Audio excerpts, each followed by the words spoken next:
ವೃತ್ತದ ವಿಸ್ತೀರ್ಣಗಳಿಗೆ ಸಂಬಂಧಿಸಿದಂಥ ಒಂದು ಪ್ರಶ್ನೆಯನ್ನು ನೋಡಿ ಮಕ್ಕಳೇ. ಚಿತ್ರದಲ್ಲಿ ತೋರಿಸಿರುವಂತೆ ಒಂದು ABCD ಆಯತ ಮತ್ತು APBಯು ಅರ್ಧವೃತ್ತವಾಗಿದೆ. ಆಯತದ ಉದ್ದ BC ಅರ್ಧವೃತ್ತದ ತ್ರಿಜ್ಯದ 3ರಷ್ಟಿದೆ ಮತ್ತು APBCDA ಯ ಪೂರ್ಣ ವಿಸ್ತೀರ್ಣ 371 ಸೆಂಟಿಮೀಟರ್ ಸ್ಕ್ವೇರ್ ಆಗಿದ್ದರೆ ಅರ್ಧವೃತ್ತಾಕಾರದ ಕಂಸದ ಉದ್ದವನ್ನು ಕಂಡುಹಿಡಿಯಿರಿ. ಚಿತ್ರವನ್ನು ಅಬ್ಸರ್ವ್ ಮಾಡಿ ಮಕ್ಕಳೇ.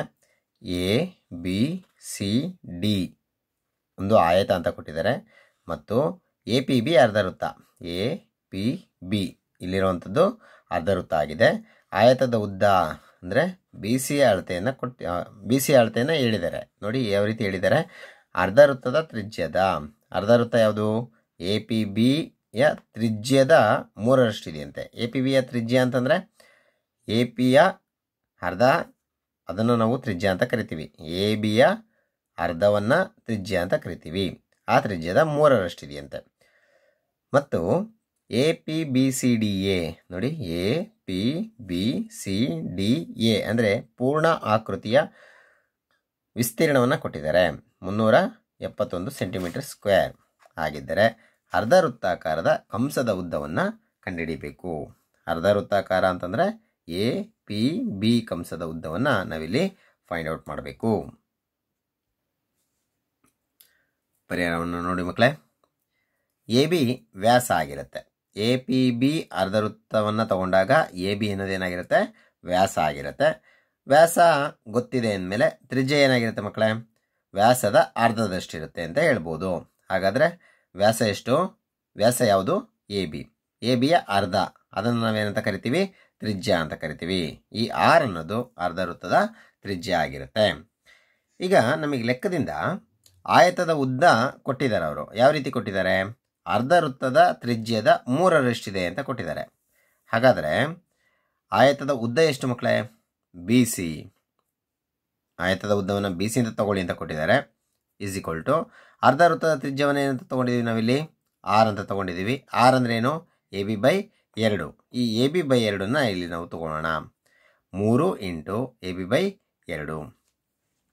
ಹಾಗೆಯೇ ವಿಸ್ತೀರ್ಣವನ್ನು ಕೊಟ್ಟಿದ್ದಾರೆ. ಇಡೀ ಆಕೃತಿಯ ವಿಸ್ತೀರ್ಣವನ್ನು ಕೊಟ್ಟಿದ್ದಾರೆ. ಎಷ್ಟು? 371 ಸೆಂಟಿಮೀಟರ್ ಸ್ಕ್ವೇರ್. ಇಲ್ಲಿ ಇಡೀ ಆಕೃತಿಯಲ್ಲಿ 2 ಆಕೃತಿಗಳು ಕಾಣಿಸ್ತಾ ಇದೆ. ಒಂದು ಆಯತ, ಇನ್ನೊಂದು ಅರ್ಧವೃತ್ತ. ಹೌದಲ್ವಾ? ನೋಡಿ, ಈ ಇಡೀ ಆಕೃತಿಯ ವಿಸ್ತೀರ್ಣ ಬರಬೇಕು ಅಂದರೆ ಆಯತದ ವಿಸ್ತೀರ್ಣ ಮತ್ತು ಅರ್ಧವೃತ್ತದ ವಿಸ್ತೀರ್ಣ ಇವೆರಡನ್ನೂ ಏನು ಮಾಡಬೇಕು ಮಕ್ಕಳೇ? ಕೂಡಬೇಕು. ಹಾಗಾದರೆ ವಿಸ್ತೀರ್ಣ ಆಯತ ABCD ಪ್ಲಸ್ ವಿಸ್ತೀರ್ಣ ಅರ್ಧವೃತ್ತ APB ಈಸ್ ಈಕ್ವಲ್ ಟು 371. ಆಯತದ ವಿಸ್ತೀರ್ಣ ನಿಮಗೆ ಗೊತ್ತು. ಉದ್ದ ಇಂಟು ಅಗಲ.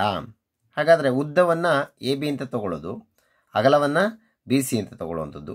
ಆ ರೀತಿ ತಗೋಬೋದು. ಸರಿನಾ? ಉದ್ದ BC ಅಂತ ತಗೊಳ್ಳಿ, ಅಗಲ AB ಅಂತ ತಗೊಳ್ಳಿ. ಉದ್ದ ಇಂಟು ಅಗಲ AB ಇಂಟು BC ಪ್ಲಸ್ ಅರ್ಧವೃತ್ತ APBಯ ವಿಸ್ತೀರ್ಣ. ಅರ್ಧವೃತ್ತ APBಯ ವಿಸ್ತೀರ್ಣ, ವೃತ್ತದ ವಿಸ್ತೀರ್ಣ πr². ಅರ್ಧವೃತ್ತದ ವಿಸ್ತೀರ್ಣ ಅರ್ಧ into πr² is equal to 371.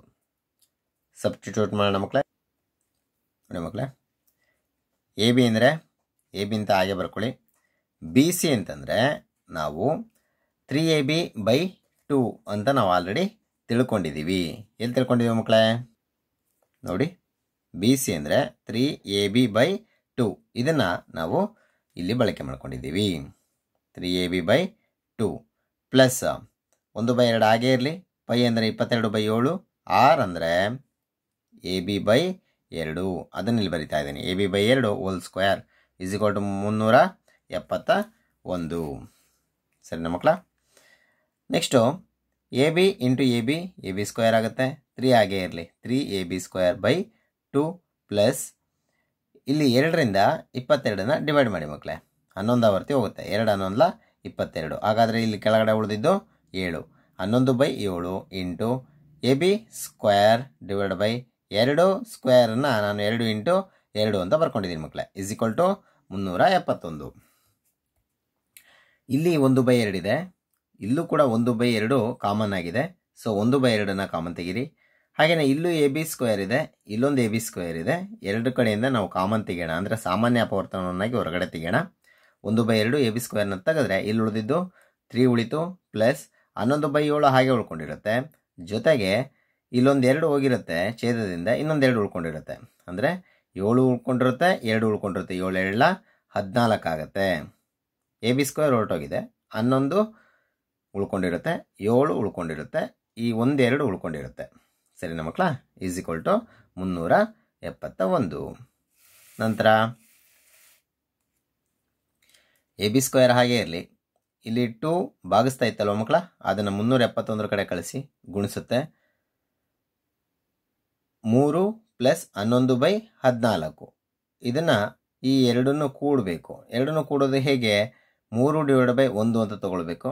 ಈ ಛೇದದಲ್ಲಿರುವಂಥ 3 ಕೆಳಗಡೆ ಇರುವಂಥ ಛೇದದಲ್ಲಿರುವಂಥ 1ನ್ನು 14ಕ್ಕೆ ಗುಣಿಸ್ಬೇಕು. 14 × 14. ನಂತರ ಅಂಶದಲ್ಲಿ ಬರಿಬೇಕಾದ್ರೆ 3 × 14ನ್ನು 42 ಅಂತ ಇಲ್ಲಿ ಬರಿಬೇಕು. ಪ್ಲಸ್ಸನ್ನು ಹಾಗೆ ಹಾಕಬೇಕು. 11ನ್ನು ಈ 1 ಜೊತೆ ಗುಣಿಸ್ಬೇಕು. 3 ಕೆಳಗಡೆ 1 ಇರುತ್ತಲ್ಲ ಮಕ್ಕಳೇ, 3/1 ಅಂತ ಆ 1 ಜೊತೆ 11ನ್ನು ಗುಣಿಸಿದ್ದು 11. ಎ ಬಿ ಸ್ಕ್ವೇರ್ ಹಾಗೆ ಇದೆ. 42 11ನ್ನು ಕೂಡಿದ್ದು 53/14 ಈಸ್ ಈಕ್ವಲ್ ಟು 371 × 2 ಮಾಡಿದ್ದು 742. A B square is equal to 742ನ ಹಾಗೆ ಬರ್ಕೊಂಡಿದ್ದೀನಿ. 53/14ರಲ್ಲಿ 14 ಭಾಗಿಸ್ತಾ ಇದೆ, ಇಲ್ಲಿ ಕಳಿಸಿದ್ರೆ ಗುಣಿಸುತ್ತೆ.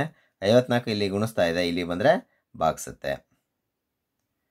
ಎ ಬಿ ಸ್ಕ್ವೇರ್ ಹಾಗೆ ಇರಲಿ. ಈಸ್ ಈಕ್ವಲ್ ಟು 53ರಿಂದ 742ನ್ನು ಡಿವೈಡ್ ಮಾಡಿದ್ರೆ ನಿಮಗೆ 14 ಸಿಗುತ್ತೆ. 53ರಿಂದ 742ನ್ನು ಭಾಗಿಸಿದ್ರೆ 14 ಸಿಗುತ್ತೆ. ಇಂಟು ಈ 14 ಕೂಡ ಹಾಗೆ ಬರ್ಕೊಂಡಿದ್ದೀನಿ.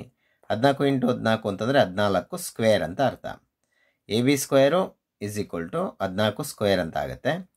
A B is equal to ಈ ಸ್ಕ್ವೇರ್ನೇನಾದ್ರು ಈ ಕಡೆ ಹಾಕಿದ್ರೆ √14 ಸ್ಕ್ವೇರ್ ಆಗುತ್ತೆ. ರೂಟಿಂದ 14 ಸ್ಕ್ವೇರ್ನ ತೆಗೆದ್ರೆ ಬರೀ 14 ಸಿಗುತ್ತೆ. ಎ ಬಿ ಅಳತೆ ಸಿಕ್ತು ಮಕ್ಕಳೇ. ಎ ಬಿ ಅಂದ್ರೇನು ನೋಡಿ. ಎ ಬಿ ಅನ್ನೋದು ವ್ಯಾಸ, ಹೌದಲ್ವಾ? ತ್ರಿಜ್ಯ ಬೇಕು ಅಂತಂದರೆ ಏನು ಮಾಡಬೇಕು ಮಕ್ಕಳೇ? ಎ ಬಿಗೆ ವ್ಯಾಲ್ಯೂನ ಸಬ್ಸ್ಟಿಟ್ಯೂಟ್ ಮಾಡಬೇಕು. AB/2 ಮಾಡಿದ್ರೆ ನಮಗೆ ತ್ರಿಜ್ಯ ಸಿಗುತ್ತೆ. ಹಾಗಾದರೆ ಇಲ್ಲಿ ಮಾಡ್ತಾ ಇದ್ದೀನಿ ನೋಡಿ ಮಕ್ಕಳೇ. ಎ ಬಿ ವ್ಯಾಸ ಆಗಿರುತ್ತೆ. ವ್ಯಾಸದ ಅಳತೆ 14 ಸೆಂಟಿಮೀಟರ್ ಸಿಕ್ಕಿದೆ. ತ್ರಿಜ್ಯ ಬೇಕು ಅಂದರೆ ಏನು ಮಾಡೋಣ? AB/2 14/2 ಈಸ್ ಈಕ್ವಲ್ ಟು 7 ಆಗುತ್ತೆ. 14ರ ಅರ್ಧ ಎಷ್ಟು? 7 ಸೆಂಟಿಮೀಟರ್. ಹಾಗಾದರೆ ತ್ರಿಜ್ಯ R ಬಂತು. R is equal to 7 centimetre. ಈಗ ಅರ್ಧ ವೃತ್ತದ ಕಂಸವನ್ನು ಕೇಳಿರೋದವರು. ಅರ್ಧ ವೃತ್ತದ ಕಂಸ, ಒಂದು ವೃತ್ತದ ಕಂಸ ಏನಾಗಿರುತ್ತೆ ಮಕ್ಕಳೇ? 2πrಗೆ ಈಕ್ವಲ್ ಆಗಿರುತ್ತೆ. ಅರ್ಧ ವೃತ್ತ ಕಂಸ ಅಂದರೆ 2πrನ ಅರ್ಧ ಅಂತ. ಅರ್ಧ ಇಂಟು 2πr. ಈಗ 2 ಗೆಟ್ ಕ್ಯಾನ್ಸಲ್ ಆಗುತ್ತೆ, πr ಮಾತ್ರ ಉಳ್ಕೊಂಡಿರುತ್ತೆ.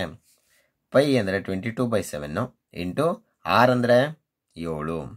7 ಮತ್ತೆ ಹೋಗುತ್ತೆ, ಉಳಿದಿದ್ದು 22 ಸೆಂಟಿಮೀಟರ್. ದೇರ್ಫೋರ್ ಕಂಸದ ಉದ್ದ ಏನಾಯಿತು ಮಕ್ಕಳೇ? 22 ಸೆಂಟಿಮೀಟರ್ ಆಗಿರುತ್ತೆ.